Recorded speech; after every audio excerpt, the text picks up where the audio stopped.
welcome to this latest All in Skills podcast. All in Skills, for those of you who are new to this podcast, is a new platform. It's being launched in the coming weeks, designed to connect young people, undergraduates, new graduates, people new on the job market with experts in their field like today's guest, Mark Bekerman, who is going today to be talking to us about his career in the area of mental health. Mark, thank you very much for joining me. Thanks, Colin. Lovely to be here. And Mark, if you can start off by telling us who you are, where you are, and what it is that you do. Okay, so you've introduced me. I'm Mark Bekerman. I am a 50-year-old who lives in Melbourne, Victoria, in the southeastern suburbs. And the career that I'm currently in is in mental health and regional planning and suicide prevention. It's quite a long title, and it's quite a unique position that I'm currently focused on. Two of those things sound like they resonate, but did you say regional planning? Yeah, regional mental health planning.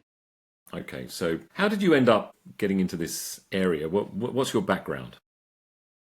Okay, so I have multiple backgrounds. I couldn't make a decision when I was younger what I wanted to do. So sports science was one of the careers that I thought I'd go into. So I got an undergraduate sports science degree, and I went on to do an honours in psychology because I majored in sports psychology. I've also got a little bit of background in change management. In my first career choice was in youth work. So I've sort of done a lot of different little things along the way to trying to build a career. One of the interesting things about the Australian working environment that's different from other places is we have pseudo careers, whereas let's say if you're in the UK and there's a job for someone who's a psychologist, they'll only advertise it for a psychologist and it must be filled by a psychologist. And then if you have jobs for social workers, it must be filled by social workers. Whereas in Australia, we sort of call those positions clinicians, and you might take a multidisciplinary approach to who can you get to fill the role and what skill sets are they bringing rather than a specific qualification. So over time, I've been with the luxury of having some sports science knowledge, some psychology knowledge, and community development knowledge. I've been able to fill multiple roles to start with as I've built experience and additional skills. You've had tastes from many different dishes, if you like. Yes. Yeah, and maybe all of those little areas that I've worked in. So again, Australia has a very unique way of dealing with youth offenders. So we have this thing called a dual track system where we keep youth offenders away from general population adult offenders. And on that system, only Australia, Canada, and Ireland have the same system. So I've worked in that youth offender system with both of those combinations of sports science with the psychosocial supports and then the psychology of working with people who have difficult behaviors and difficult histories. So that is one of the lenses that I take to the role that I have now in terms of regional planning. So it's looking at, I've worked as a boarding house master. So the opposite ends. In fact, I did those jobs at the same time. So working with some of the most privileged young people in the state, of the highest wealth and greatest socioeconomic power, and then going from there straight into working in a youth detention facility on the same day. Maybe explain a little bit about how you got into that and what did that role involve? Yeah. So but the role itself is for young. It was in Ballarat, which is a regional town centre in Victoria, and a lot of young people who live in rural areas. It would be impossible for them to commute to a rural town centre every day. So if they've got the means, they'll live in that boarding house. And of course, there's other young people as well who might come from Melbourne who just want a good old fashioned education, or the parents travel a lot.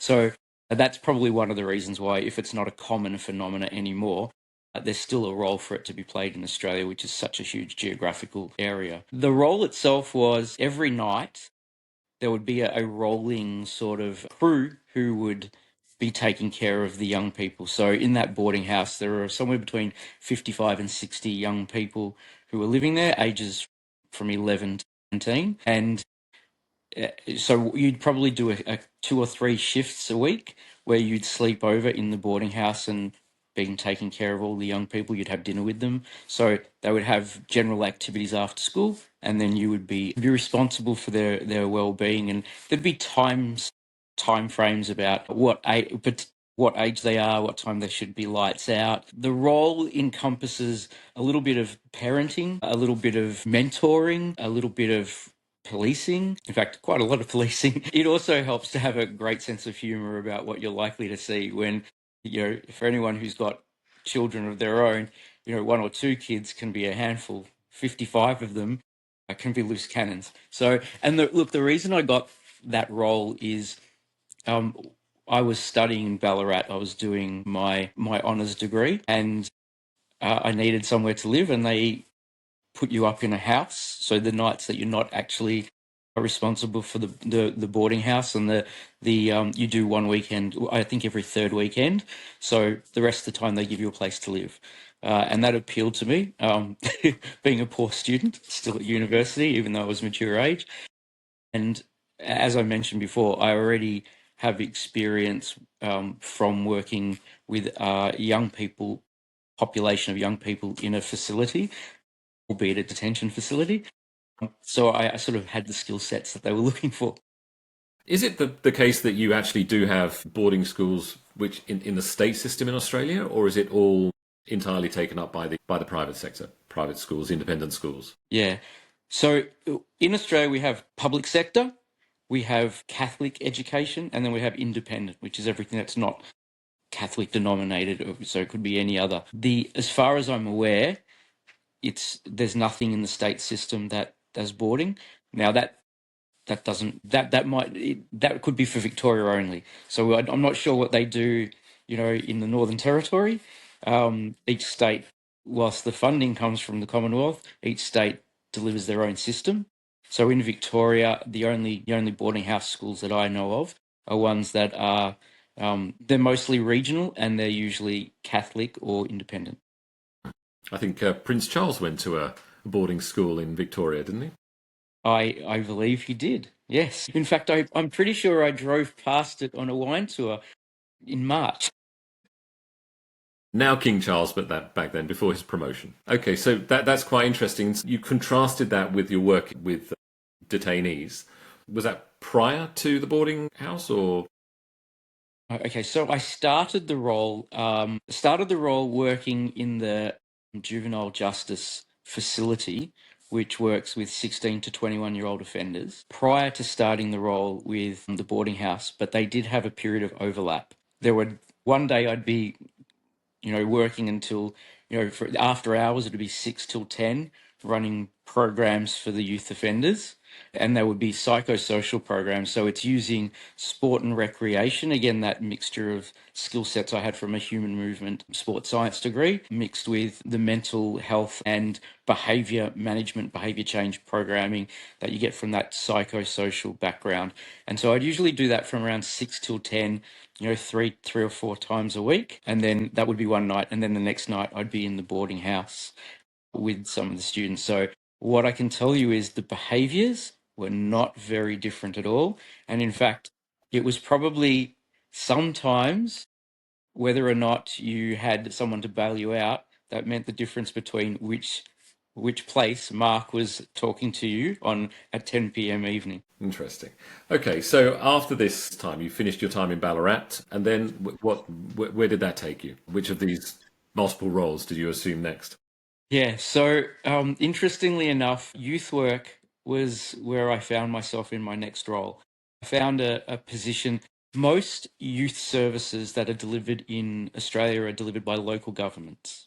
They have a youth services team, and some of them will focus more on the advocacy and political aspirations of young people and giving them a voice in local government and beyond. Some of them will focus a little bit more on counselling and therapeutic interventions. And then others will focus a little bit more on that psychosocial aspect. And I just found the perfect role at the perfect time. After those other experiences, the role that I stepped into was in the Caulfield area of Melbourne. And that council, they had a role that needed both. They had some psychosocial programming that suited my skill set to a T, but they also they needed someone who could deliver individual counselling to young people who had some level of qualification. And this was quite some time ago. So the industry's changed substantially. We didn't used to have Medicare rebates for mental health plans in Australia. It was all either private or fully funded. And most people did a 4-year qualification, and then they did 2 years of practical supervision. And I was offered that pathway if I was to do the counselling and support, the psychological interventions in that role. So I took it. It was an opportunity to further both parts of my career, one which was very much based on psychology and delivery of mental health services, and the other part which was that psychosocial intervention, which saw mostly, again, young people, because the youth service, in their formative years when most onset of illnesses, mental illnesses, actually take place anyway. So, and how long did you stay in that role for?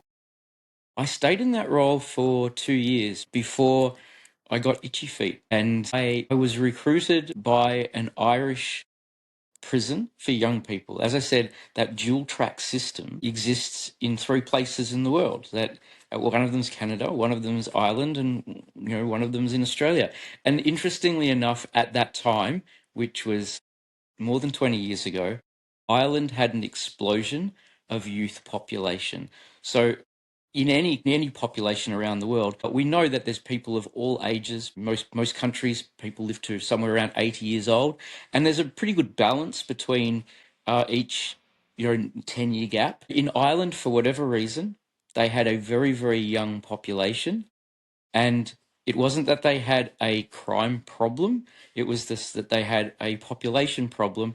And so they were opening more facilities, but they didn't have enough people who were trained with those skill sets who could take leadership roles. And because I had substantial experience both in that system and then in a role that was taking place in the community, they recruited me to go to Ireland. And so I quit my role, said, oh, it's going to be a wonderful opportunity. My mother was born in England, so I had a right of abode to live in England, so I could travel between. I would have a visa to Ireland at that stage, which you needed because you weren't necessarily going to get a role or the ability to live in both countries. But I could visit England as much as I want and see family. But I thought it would be a lovely opportunity to see the world and experience something different. And And was then, it? well, I quit my job, packed up my home, got ready to go, and I reckon less than a month before I was ready to move, it fell through.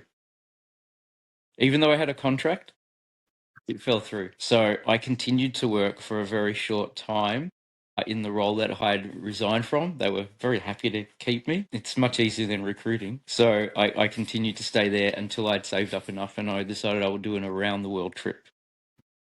And I'll go for 12 months and I will just see the world. And sorry, at this stage, were you still in your 20s? I was 27. Yeah, mid to late 20s. And off I went. And after traveling through the United States and then some of South America, I got waylaid in Brazil and got married. And then spent 5 years living in Brazil teaching English until we migrated here back to Australia. Your time in Brazil, professionally speaking, was teaching English nothing to do with what you'd actually. I did a little bit of work. It was very hard because initially when I arrived in Brazil, I had no intention of falling in love, getting married, and living in a country where I'd never heard the language Portuguese spoken before, and certainly not from Brazilians. If it had been, it had been Portuguese speaking, which is very different, as you might be aware. Um, it took me a while. So initially, I relied on that sports science background. So I did some private training roles with some people, and then I found some work teaching English. And then after that, I actually started to understand how the Brazilian system worked in terms of what they do in that social justice space. So none of it's funded by government like it is in Australia. It's all philanthropic. And so I found some philanthropic opportunities to help them and teach them systematized ways of doing that social justice and social equity programming, because they were doing it mostly out of love and out of goodwill, but not necessarily with any strategic understanding or educational backgrounds. That they don't have community services degrees in Brazil like they do here, because there's no industry for it. So I spent a little bit of time doing that as well, but it wasn't for a professional. I wasn't getting paid. If I was, it was just a pittance to help out. It was it was not going to sustain me a career path Right. over Right. there. But mostly it was English teaching. But interesting to have that insight into completely different culture, different language, different environment. But yeah, really so.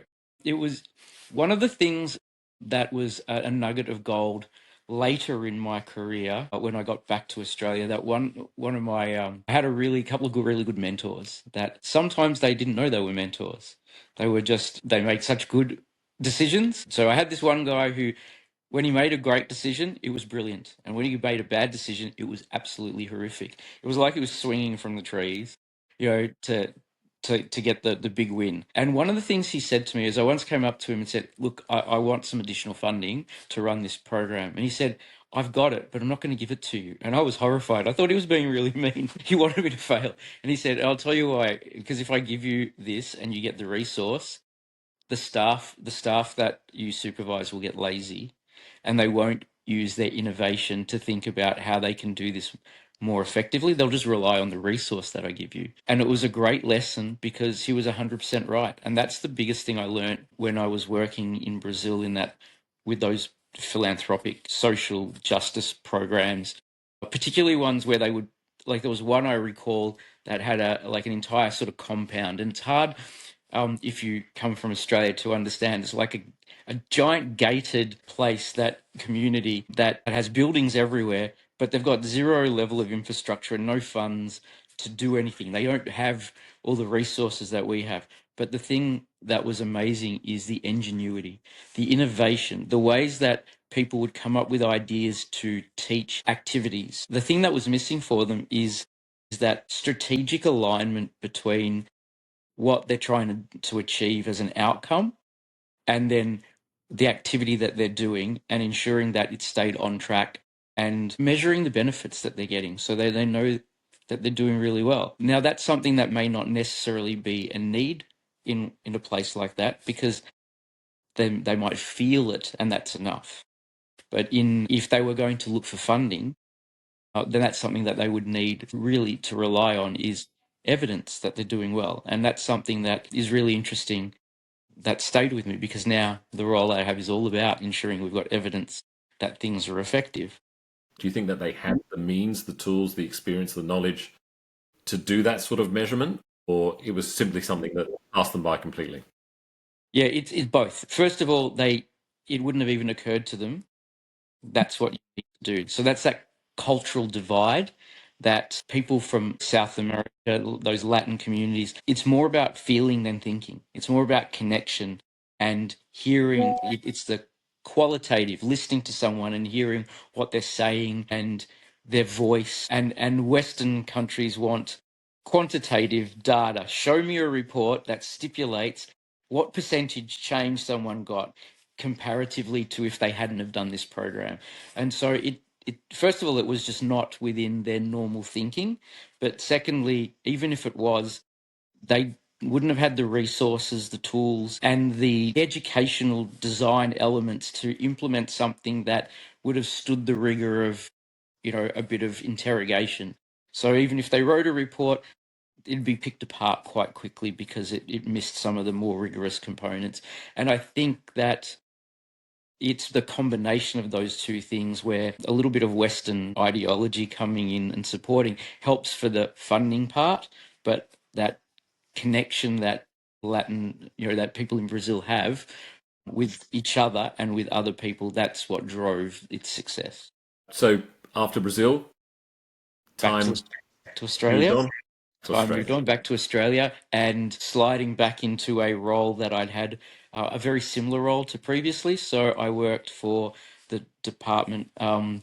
department, the Victorian state government, working in youth justice again, but this time instead of working in one of the two detention facilities, I was supervising community-based orders. So young offenders who um, who I would supervise, and they had orders from the court to follow particular instructions about what they are required to do, so that after offending they can stay in the community and rehabilitate rather than be sent off to a detention facility, or as people know it, a prison. So yeah, that was a really interesting role too.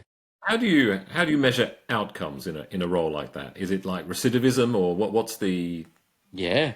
So it's actually the simplest component of it is, are you able to tick the box that says that they followed the instructions that they were responsible for? So they have to attend all the meetings with you. Do they actually show up to those meetings? Are they required some orders, but they are only required to come and check in with you once every fortnight? Some more intense orders, they need to check in with you once a week. Some orders, they need to come and check in with you every couple of days. They'll be required in some cases to, if there's drug and alcohol involved, so substance use, they'll be required to attend counselling or harm minimisation programs for substance abuse. Most of them all have a must attend psychological therapeutic intervention counselling as part of it as well, depending on the age and depending on what is legally responsible. So they've changed the ages a couple of times since I've had these careers, but it used to be at that stage you had to attend school regardless until you were 16. You were legally required to be at school. So if the person was under 16 or 16 and under, did they attend school? So part of the metrics there for success is, are they just doing what's expected of a normal kid? And then there might be some other things as well. Sorry, just to understand Yes. these people, these young people, were they in families, in foster care? What was their what were their circumstances? It ranged.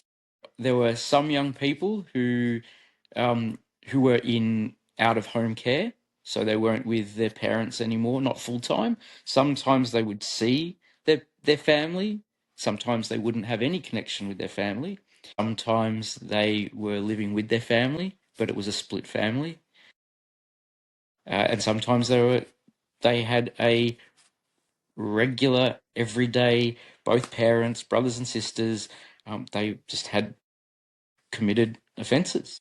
The regional office that I worked in also covered the outer eastern area of Melbourne, where there is a higher Aboriginal population than other areas in Victoria, and so I used to work with that cohort as well.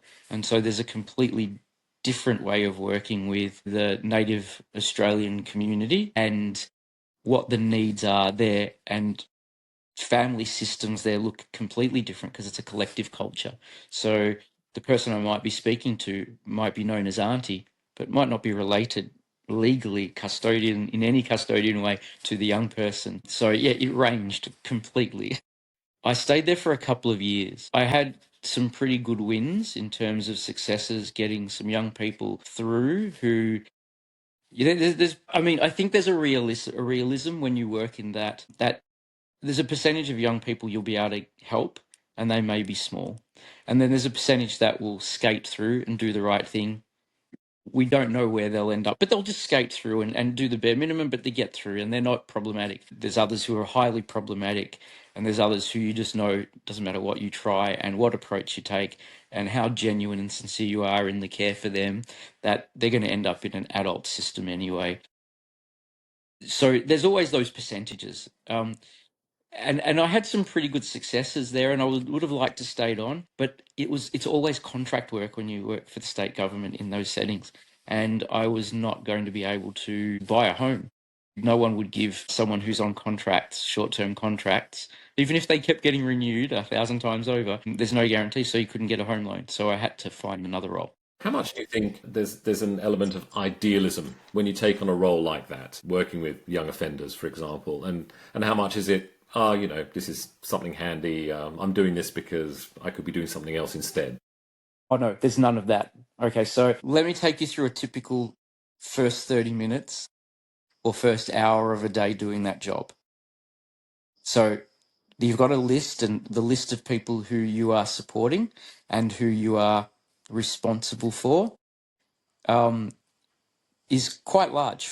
In terms of case management, which is what it is as a career, it might be two, nearly three times the number of people that you would case manage if you were doing that in a mental health setting. And none of them particularly want to have anything to do with you. None of their family want to have anything to do with you. If they're not with their family and you're calling for them at a facility, so they're an out of home care or some other arrangement that they've got, then you're annoying the people who you're calling and who pick up the phone, because then you have to take them out of whatever they're doing. So your first 30 minutes is calling all the people who you are supposed to have check in with you, because this is where I should be. I'm doing the right thing. And for the first 30 minutes, the amount of abuse you cop and the colorful language that comes out. So in that particular role, we worked in teams of 4. So you had particular types of clients that you were working with, and you had your desks were arranged that you had 3 other colleagues that were doing similar role. And generally, most days, after everyone had made their calls in the morning to see, make sure who's coming in, make sure who's at home where they should be, make sure someone's going to school where they should be, or they've got a court date that they need to attend, making sure they turn up to court so they don't get thrown in prison. And swap who had the most colourful language thrown at them in the first 30 minutes of attending work. There isn't anything after doing that job you could say that would ever offend me. It was virtually impossible to call me any name that would even get an eyebrow raised, because I think I heard everything over 2 years that could be thrown at me. So you don't do that job because, oh, it's a nice job, I'll just do that in between. You do it because you have a firm belief that you can help people and that you're contributing something back into the society you're working with. So from that role, then, what was the next step on your career path? Yeah. So then I found a role back into local government, into youth services, and that role was in a leadership role. So whilst it wasn't responsible for the entire team, I was responsible for a facility, so a youth centre, the staff that were in it, the running of the centre, and all of the intake and assessing for young people who required counselling services.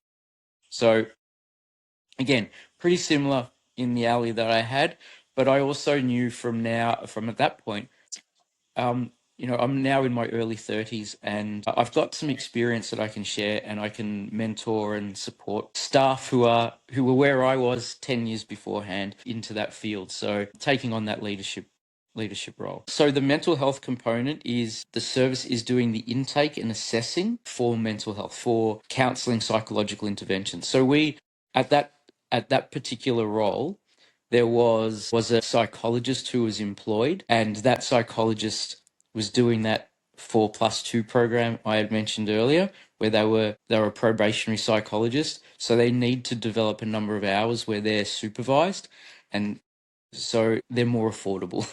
So they were delivering the psychological interventions, but in terms of assessing who was appropriate and the intake of those and the assessments of those, that was what I and my team were doing. And then the role, so that with local, again, just about all youth services sit with local governments.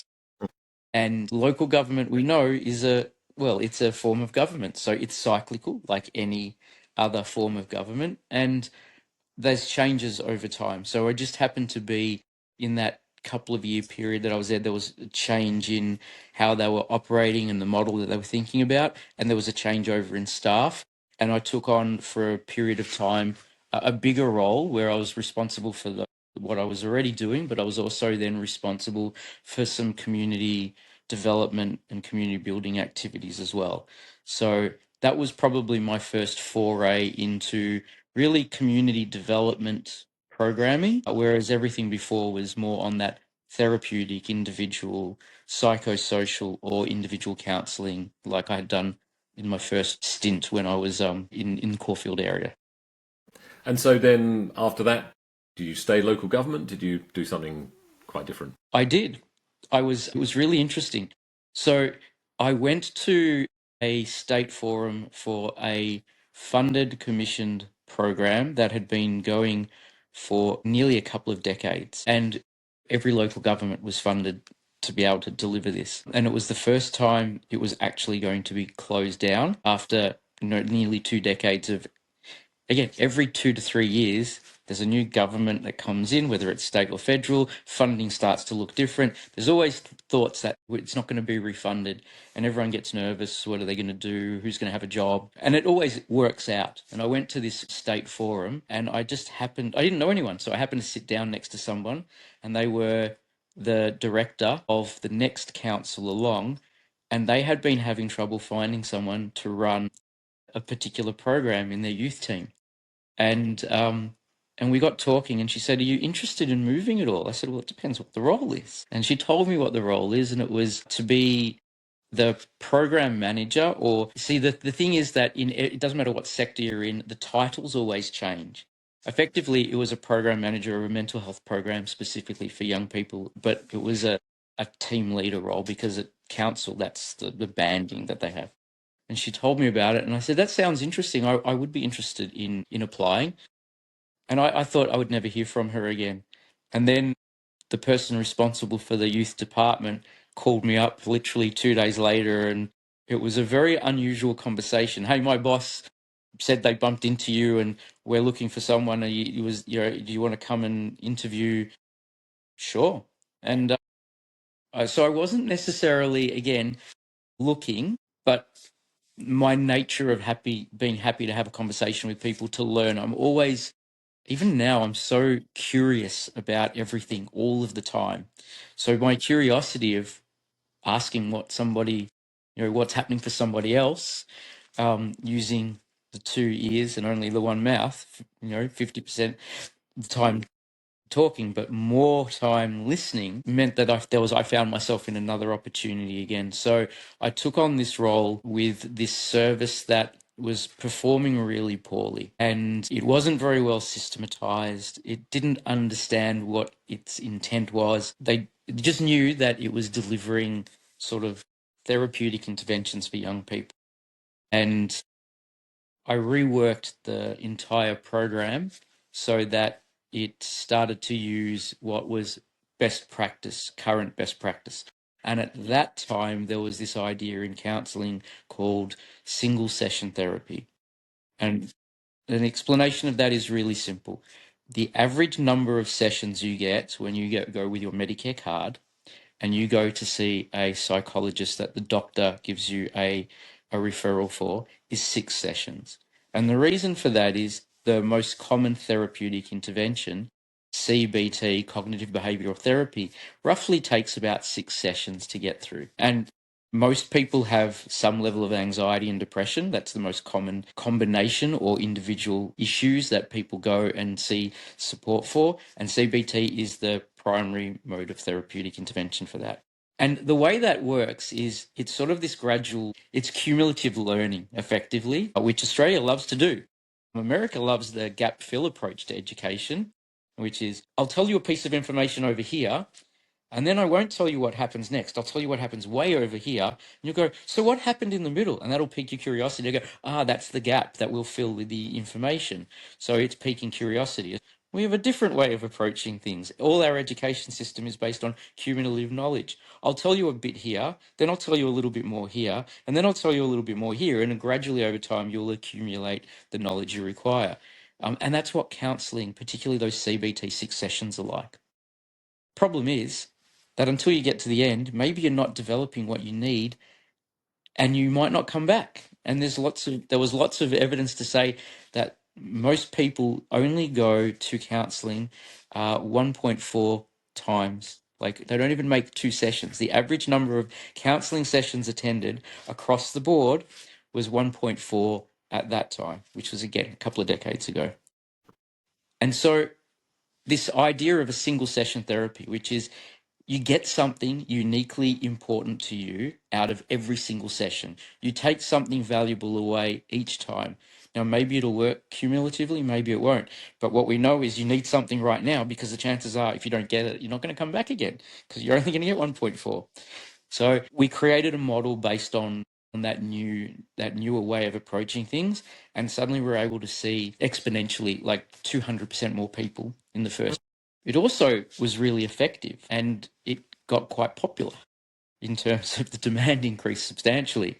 So we started to increase what it could do and filled gaps in the area. So it was quite a great system, but also um, it I also used a file management, and the reason it was unusual is it used what today everybody uses, which is the internet, to record your information.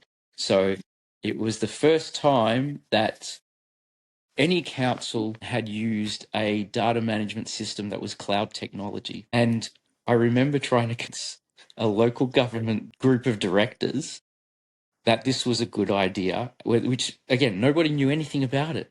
And they're all nervous about, you don't own the data.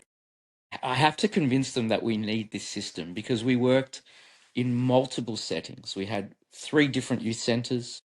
We had, 30 different schools. We did outreach. Yes, you could go and get in a car and drive and see people, but you needed to record all of your case notes right there and then, and you needed access to your information right there and then to see histories and other things.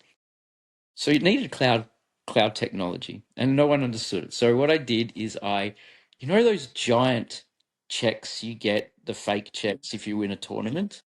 So I made one of those giant checks, and I made it out to, like, for $1 million to one of the directors. And I walked in, and they were expecting some PowerPoint presentation, some fancy thing. And I just handed one of the directors this giant check and said, "You just won the lottery." Again, 20 years ago, $1 million bought you substantially more than it buys you now. You could buy you a couple of houses then. Now it'll get you a big mortgage. In fact, it probably won't even get you a beach box. What do they call it? A little beach box down in Sorrento. I think one went for more than $1 million recently. So I handed her the check and said, "You've just won $1 million. What are you going to do with it?" And she started telling me about what she was going to spend. I said, "No, no, where are you going to put the check? This is a real check. You've got money. Where are you going to put it? Are you going to go home and cut a hole in your floor, put a vault in there, put security cameras everywhere? Are you going to hire security at your front door with guns? How are you going to protect your money?" She said, "I'm going to put it in a bank." "In a bank? What do you mean you're going to give it to someone else, but then you won't own it? They're going to have it. They're going to have control of it, but it's still mine." "Yeah, but it's all it is just digits now on a auto teller. You're not going to have it in your hands." And she said, "Yeah, but we know that it's ours." And I said, "Guess what? You're talking about cloud technology." And so I equated all of the fears that they have is you own the data. Provided you're smart enough to find a system that allows you to extract what you need, if you ever need to lose that contract and migrate your data, you just have to have a system that gives you the right technology to migrate it. And so I convinced them very clearly that having our internal IT team try and create a secure environment with the really poor tools that they had, and then try and help us get that system, filing system, elsewhere, would be absolutely useless for the amount of money that I could spend to develop one on using cloud tech.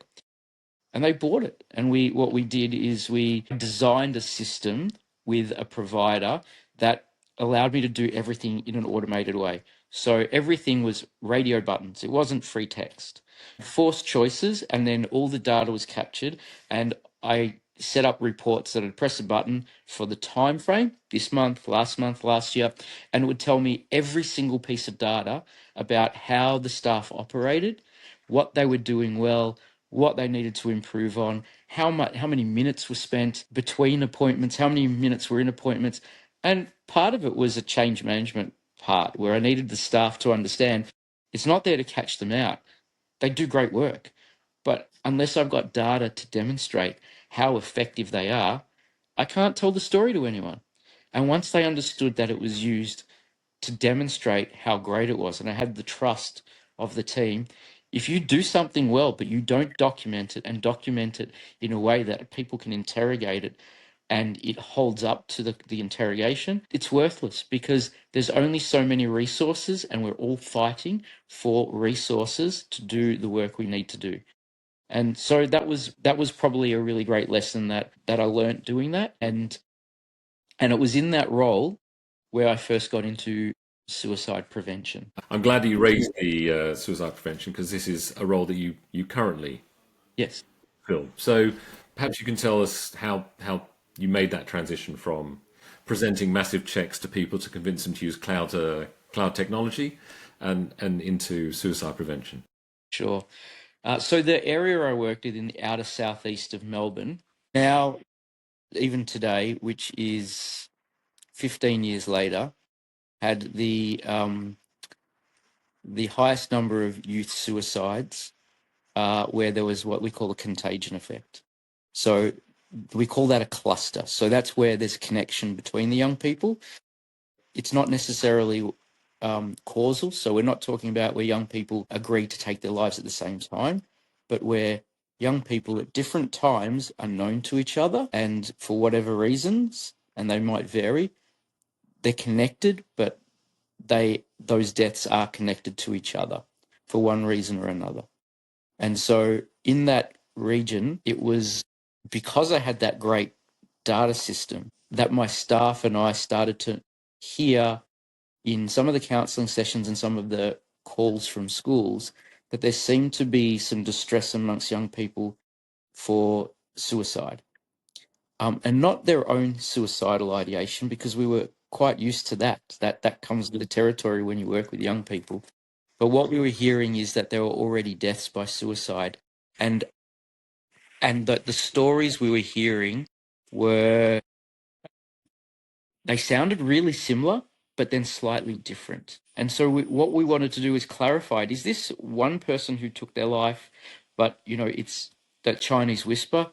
Once it's passed on, it's a little bit of a different story. It's got a different flavor to it. Or is this a number of different young people who are very strongly connected because there's such similarity between them? It's more than one young person who took their life. And so we called together all parts of the community. By then, we had really robust relationships with clinical mental health at the hospital, with headspaces were just starting to come on board then. Not aware there that there's the national youth mental health programming. We had great relationships with schools and the regional school leaders, and then some community members. Staff who work at local government also live in the community as well, and they hear a lot. It was also around 2000, between 2010 and 2012, is when the internet for young people and social media started to take off. So we were seeing a lot of rhetoric on social media about this, and we called all these people together and said, who knows about any of these situations? Bring that knowledge together, and we started to talk, and we actually realized that there was an issue, that there'd been a number of young people who sounded very, very similar. So they must have had lots of connections or much similarities in their lives, who had taken their life, and not one person in that room knew of the other people other than who they were supporting. And so um, it's interesting because councils have this role called emergency management response. Every council is required to, if there's a major emergency in their region, put together strategies and plans how to deal with that emergency. And of course, they're usually about flooding, about a major fire, a bomb. It's about evacuating people and giving them somewhere stable to stay. The normal everyday stuff we would think about emergency management. And both myself and the manager of the department that I worked in, which was a step above my current boss at the time, we were both on this emergency management group. I was responsible for like debriefing, taking care of young people who'd been evacuated, to a facility, and keeping them all calm, and registering those who had, were really traumatized by it. And my boss had, or the manager of the department, had a responsibility for general oversight. And we looked at each other and said, we need to do something about this. No one here has a responsibility. We looked into if there's any type of responsibility for mental health responses, suicide responses, for emergency management sort of scenarios, and we there were none. And so we said, we need to do something about this, and we agreed no one else would, we would. And what we did was we called together the very first multiple agency from multiple sector group that agreed to work together after the death of a young person by suicide to protect others in the community, because the risk, particularly for young people, if someone close to you has suicided, your risk for suicide yourself increases dramatically, particularly in young people. That contagion effect doesn't happen very often for older adults. It's very strongly linked to young people. Sorry, what age cohort are we talking about here? Okay, we technically call young people under 25, but what we found, and what we do find, is that contagion effect happens substantially more for 21 and under. So we wouldn't exclude anyone 21 to 25 from what we'd call a response, from doing something, if we hear that there has been a death by suicide. And it's also, we've got to also look at that different from what we call bereavement services. So after a death by suicide, there are systems already in place, and have been for more than 25 years in Melbourne, that people who are bereaved, like family and really close friends or witnesses, they get immediate counselling and support that's offered to them. And most of the time they're interested in taking it up, at least understanding it. They very rarely decline it completely, but they're made aware of it and really connected to it. Not much was done for an entire community, or let's say a school community. A young person at a school dies by suicide. So what happens to all the students there? What happens to all the friends? What about all the people that played sport or did scouts or something else with that young person? These sort of community-based responses for those who are secondarily affected and impacted, but aren't, grieving the way a really close family member would, they didn't exist. And we created this thing, and it's called postvention responses. So postvention meaning we know the term prevention. Postvention is what we do to support people after a death by suicide. And what we know is, because of the risk to people themselves after they lose someone close to them or they're impacted by death suicide, you're actually doing a lot of prevention work as well. So we developed the first group that was working across every sector: school, AOD services, mental health, other psychosocial programming, councils as well, to try and ensure that there was a full picture of what the community were experiencing, and that there was also a full and complementary service support from all of those sectors, prioritizing the needs of those who had been impacted from a death suicide. So, in the event that unfortunately a young person does take their own life, Yes. is there like a whole sort of plan of action Yes. So available? we created a plan of action. Unfortunately, after a couple of years of doing these plans of action, we ran out of time and energy, and we had also made a really strong impact. So there was a much reduced risk to young people in the region that we were working in. So we sort of stopped doing it, and we didn't know that we were on the right track. It was only after.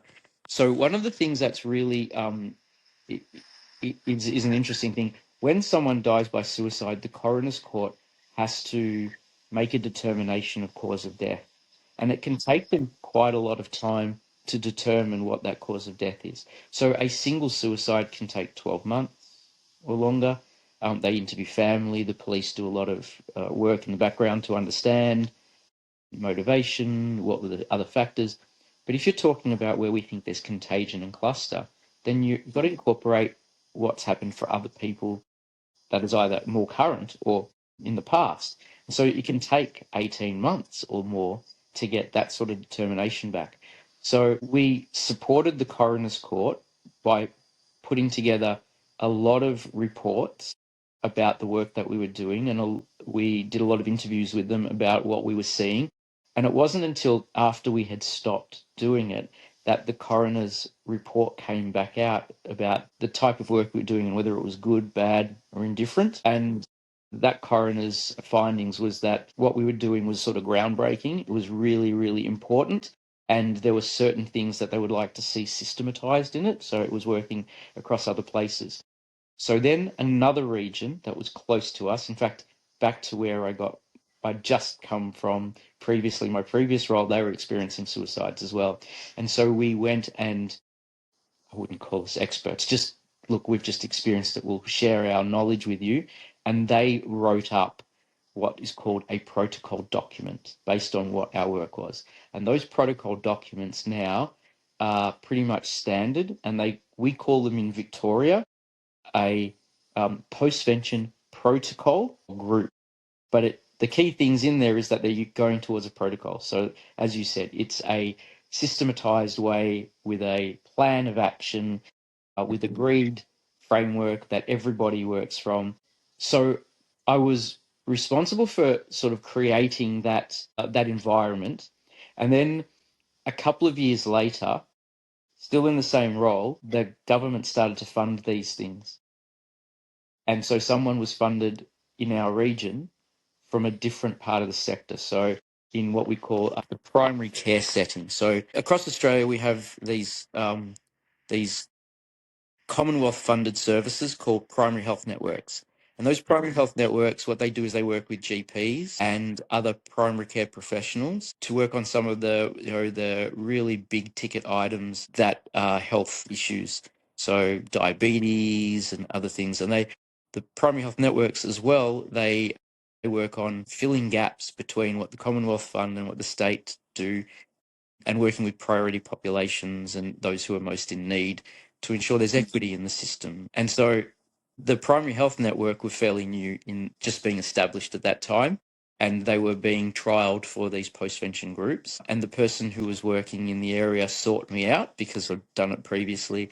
And then I worked together with her for about somewhere around 4 to 5 years to reinvigorate and bring to maturity a really strong ongoing group that would continue this work in the outer southeast of Melbourne. And then it went from being funded into trials to being fully funded by each PHN across the country. So we have 6 primary health networks in Victoria, and the Eastern Melbourne Primary Health Network is where they had these new roles for suicide prevention coordinators.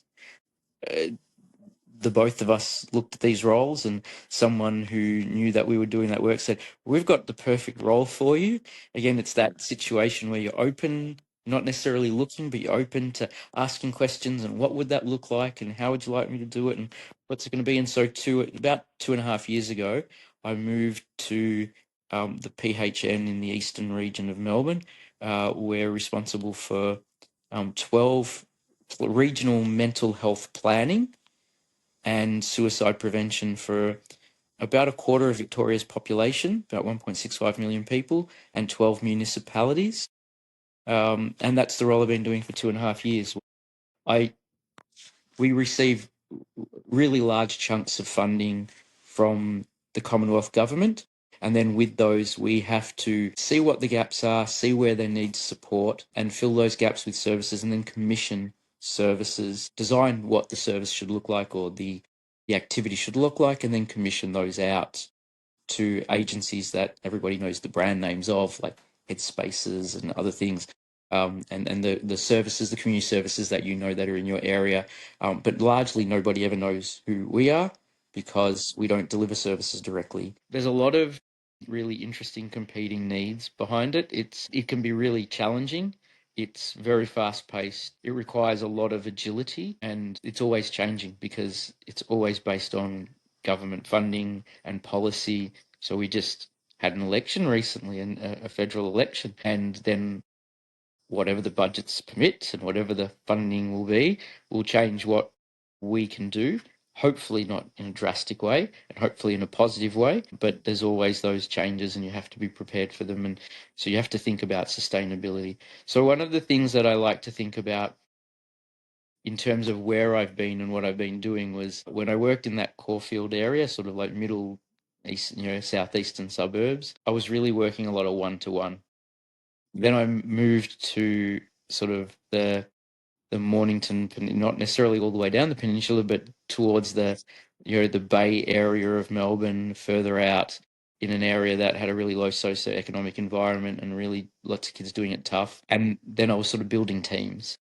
And then the next role, I wasn't just building teams, I was building services. And then within the same organization, we were starting to look out for an entire municipality worth of need, and maybe even 2 or 3 municipalities and large ones as well, large geographies, really, really large populations. So starting to look at how do you build system within other organizations and collaborations.